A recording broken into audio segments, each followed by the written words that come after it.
একান্তিক বার্তালাপে প্রেমানন্দ মহারাজজিকে এক ভক্ত জিজ্ঞেস করিলেন, মহারাজজি, জীবনে যখন দুঃখ আসে তখন নিজেকে কিভাবে সামলাবো? এই ভক্ত আরও বলেন, আমার মনের মধ্যে যখন দুঃখ আসে তখন জীবন অসহ্য হয়ে ওঠে, আমার মন হতাশায় ভরে ওঠে, তখন আমি নিজেকে কিভাবে সামলাবো একটু বলে দিন। উত্তরে মহারাজজি বললেন, মনে রেখো, দুঃখ এলে ভয় পাওয়ার কিছুই নেই। এই দুঃখকে তুমি শুধু সহ্য করে যেও না, বরং তার মধ্যে আনন্দ খুঁজে পাওয়ার চেষ্টা করো, আর সেটা সম্ভব একমাত্র ভগবানের নাম জপের মাধ্যমে। মহারাজজি আরও বলেন, এই যে আমি তোমাদের সামনে বসে আছি, কথা বলছি, সবই সম্ভব হয়েছে নাম জপের বলে। তোমার জীবনের বড় বড় দুঃখ, প্রতিকূলতা, কষ্ট যদি কেউ পার করে দিতে পারে, সে হলো একমাত্র ভগবান। তাই তার নাম স্মরণ করাটাই আমাদের সবচেয়ে বড় শক্তি। মহারাজজি স্পষ্ট করে বলেন, নাম জপ করতে গুরুমন্ত্র লাগে না, পয়সাও লাগে না, পবিত্র অপবিত্রতা কোনো বাধা নেই।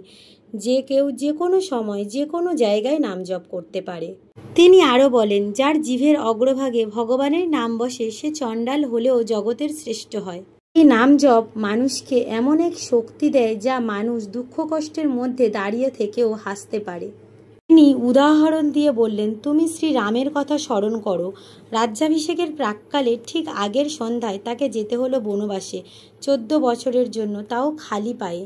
যে রাজার জন্য প্রাসাদে ফুল বিছানো হতো তাকে চলতে হলো সেই কাটা বিচ্ছিন্ন পথে। তার জীবন কি কষ্টের ছিল না? তাহলে আমরা সাধারণ মানুষ হয়ে কেন আশা করব আমাদের জীবন শুধু সুখেরই হবে? তিনি উদাহরণ দিয়ে আরও বলেন, শ্রীকৃষ্ণ কোথায় জন্মেছিলেন? জেলের অন্ধকার কক্ষে।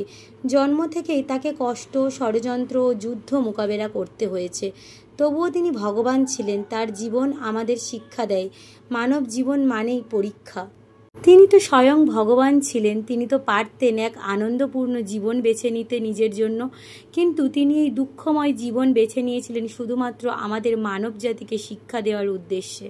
তিনি আবারও সেই ভক্তের উদ্দেশ্যে বললেন, আজ তুমি সুখী, কাল দুঃখ আসবেই। আজ তুমি দুঃখিত, কাল আবার সুখ আসবে। এটাই জগতের নিয়ম। তাই সুখে থাকলে অহংকার করো না, আর দুঃখে থাকলে ভেঙে পড়ো না। এটা একটি চক্র, সুখ দুঃখের চক্র, যা চলতেই থাকবে। প্রেমানন্দ মহারাজজি আবারও হাসতে হাসতে বললেন, पल की पल में क्या हो जाए पता नहीं तकदीर का, भाई अजब खेल रघुबीर का। অর্থাৎ মুহূর্তের মধ্যে কখন কি হয়ে যাবে আমরা কেউ জানি না, একমাত্র জানে ভগবান। দেখো না, আজ শ্রী রামচন্দ্রের রাজ্যাভিষেক, কাল বনবাস। এটাই হলো জীবনের সত্য, সবকিছু মুহূর্তে বদলে যেতে পারে।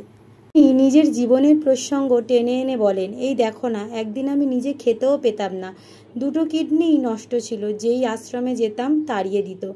আজ দেখো আমি আনন্দে আছি। হাজার হাজার শিষ্য যারা একসময় অফিসার ছিল, বড় বড় পদে ছিল, আজ তারা সব ছেড়ে বাবাজি হয়েছে। এটা কি আমি করেছি? না, এটা ভগবান চেয়েছে বলেই হয়েছে। তিনি আবারও বললেন, তোমার যদি ভগবানের উপর বিশ্বাস থাকে তবে তিনি তোমাকে একা হতে দেবেন না। তুমি যদি ভাবো তুমি একা, তবে তুমি ভুল করছো। ভগবান যখন দেন তখন ভরিয়েই দেন, কিন্তু তার আগে তোমাকে বিশ্বাস রাখতে হবে। ঠিক তখনই মহারাজজিরই এক শিষ্য মহারাজজিকে জিজ্ঞেস করেন, মহারাজজি, দুঃখ সহ্য করতে পারি, কিন্তু এই দুঃখ পরবর্তী জীবন কি হবে সেই কথা ভাবলেই মন কষ্ট হয়। উত্তরে মহারাজজি বললেন, ঠিক তাই, যদি মনে ভগবানের চিন্তায় থাকে তবে মন শান্ত থাকবে, কিন্তু যদি নিজের চিন্তায় মন ডুবে যায় তবে দুঃখ, হতাশা, হতবুদ্ধি ভাব এসবই আসবে। তাই আমি তোমাদের রোজ বলি, ভগবানের নাম জপ করো, ভগবানের নাম স্মরণ করো, তাহলেই তুমি দুঃখেও হাসতে পারবে, সংঘর্ষেও শান্তি পাবে। এই আমাকেই দেখো না, এত শারীরিক কষ্টের মধ্যেও ভগবানের নাম জপ করি বলে কত আনন্দে থাকছি। তাহলে বন্ধুরা, মহারাজজির এই বাণী আমাদেরকে কি শেখায়? ভগবানের নামেই রয়েছে সব শক্তি, সব প্রশ্নের উত্তর, সব শান্তি। আপনি শুধু শুরু করে দিন নাম জপ, শান্তি নিজেই আপনার কাছে এসে ধরা দেবে। আর ভিডিওটি ভালো লাগলে লাইক দিন, শেয়ার করুন এবং সাবস্ক্রাইব করুন। ভগবানের নামই আমাদের শক্তি। রাধা রাধা। হরে কৃষ্ণ কৃষ্ণ কৃষ্ণ হরে হরে, হরে রাম রাম রাম হরে হরে।